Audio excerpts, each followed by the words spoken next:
ত্রিকোণমিতি 9.2 এর 20 নম্বর অঙ্কটার সমাধান করব। আমরা দেখা পাচ্ছি cos a minus sin a by cos a plus sin a equal √3 - 1 √3 + 1। এটা আমাদের সমাধান করতে বলছে।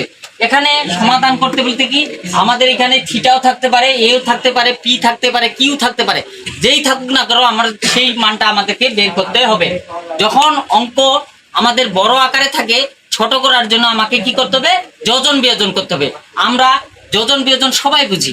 আমরা এখানে একটু লক্ষ্য করি, যদি লেফট সাইডে a/b থাকে, রাইট সাইডে c/d থাকে, এটা যোজন বিয়োজন করার জন্য আমাকে কি করতে হবে? বা নিতে হবে। বা নেওয়ার পর আমাদের লেফট সাইডে যেটা লবে যেটা থাকবে সেটা লবেও লিখবো, আবার হরেও লিখবো। তারপরে উপরে আমরা যোজন দিব আর নিচে কি বিয়োজন দিব। নিচে কি আছে? হরটা আমাদের বি ছিল, এখন দ্বিতীয়তে আমরা বি দিলাম।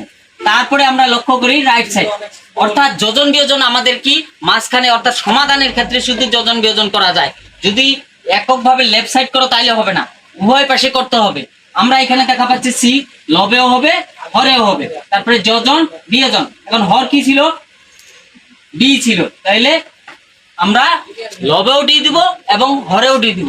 আমার এই যে কি করলাম, উভয় পাশে যোজন বিয়োজন, এখানে আমরা বুঝলাম। তো শুধু ছাত্রছাত্রীবৃন্দ, আমরা এটা বোধহয় যোজন বিয়োজন বুঝছি, আমরা এখন এইটাকে যোজন বিয়োজন করব। আমরা এখন সমাধান করব। আমরা লবে যেটা পাইছি, লবে আমরা পাইছিলাম কি বলতো? cos a minus sin a। তোমরা কি বুঝতেছ? এই বুঝতেছ? অবশ্যই বুঝতে পারছো। তাহলে ওই দেখো লব উপরেও আছে, আবার কি নিচেও হবে, অর্থাৎ লব যেটা আছে সেটা কি লবেও হবে, হরেও হবে। এটা হচ্ছে আমাদের যোজন বিয়োজনের নিয়ম। তারপরে এখানে যোজন, এখানে বিয়োজন। তারপরে আমাদের যেটা হর ছিল ওইটা লবেও যাবে, আবার হরেও যাবে। তাহলে লবে যেহেতু যোজন, যোজন মানে যোগ, এখানে আমাদের যেটা আছে সেটাই থাকবে, অর্থাৎ সাইনের কোনো পরিবর্তন হবে না।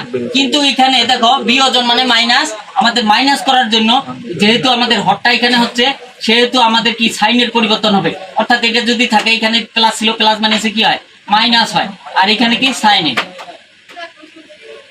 ইকুয়াল, এটাও একই। তোমরা একটি জিনিস লক্ষ্য করো, এখানে প্লাস ছিল না মাইনাস ছিল? মাইনাস ছিল, তাই না?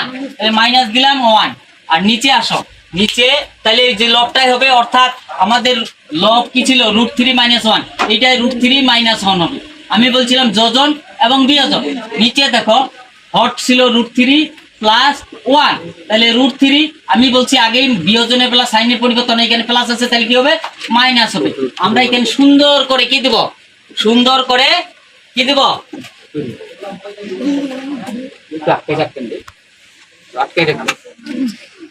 তো আমরা এখন এখানে লিখছিলাম কি উভয় পাশে যোজন বিয়োজন করি, উভয় পাশে যোজন বিয়োজন করে। শুধু ছাত্রছাত্রীবৃন্দ, আমরা দেখা পাচ্ছি মাইনাস সাইনে প্লাস সাইনে একই জিনিস থেকে একই জিনিস বিয়োগ করলে ওটা কি শূন্য হয়, অর্থাৎ আমরা কাটতেও পারি। এইখানে দেখি আমাদের cos a এবং cos a, আমরা উপরে লক্ষ্য করতে পারতেছি। দেখো cos a R cos a, মোট কয়টা cos a হলো? 2টা cos a, তার মানে 2 cos a। শুধু ছাত্রছাত্রীবৃন্দ, আমরা উপরে 2 cos a পাইলাম, নিচে আমরা দেখা পাচ্ছি মাইনাস সাইনে মাইনাস সাইনে, তাহলে -2 sin a ইকুয়াল। এইখানে আমরা লক্ষ্য করি শুধু ছাত্রছাত্রীবৃন্দ, এখানে -1 আর এখানে +1। নিচে অর্থাৎ হরে যদি যায়, এখানে -√3 +√3। তো আমরা দেখা পাচ্ছি এখানে √3 কয়টা দেখো তো ভালো করে, এই যে √3 + √3 কয়টা? √3, তাহলে 2টা √3, তাহলে 2√3। নিচে আসি -1 তাহলে -2।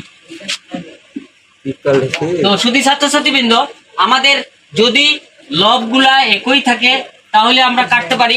এখন তো লব বা হর যদি একটা ভগ্নাংশে একই থাকে তাহলেও কি কাটতে পারি। এইদিকে 2 এইদিকে 2 কাটলাম, উভয় পাশে আমরা মাইনাস দ্বারা গুণ করলে হবে, আবার উভয় পাশে মাইনাস কি কেটে দিলাম, একই ব্যাপার। তাহলে উভয় পাশে এটা নিয়ম অবশ্য, উভয় পাশে মাইনাস দ্বারা গুণ করা, মাইনাস দ্বারা গুণ করলে মাইনাস মাইনাসে প্লাস, মাইনাস মাইনাসে প্লাস। আচ্ছা, শুধু ছাত্রছাত্রীবৃন্দ, আমরা লবে পাইলাম cos a আর হরে পেলাম সাইনে।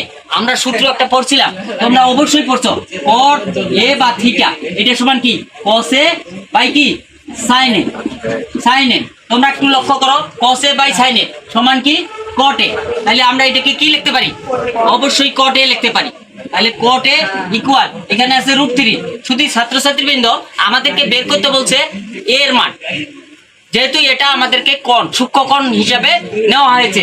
তাহলে cot a এর মান বের করব কিভাবে?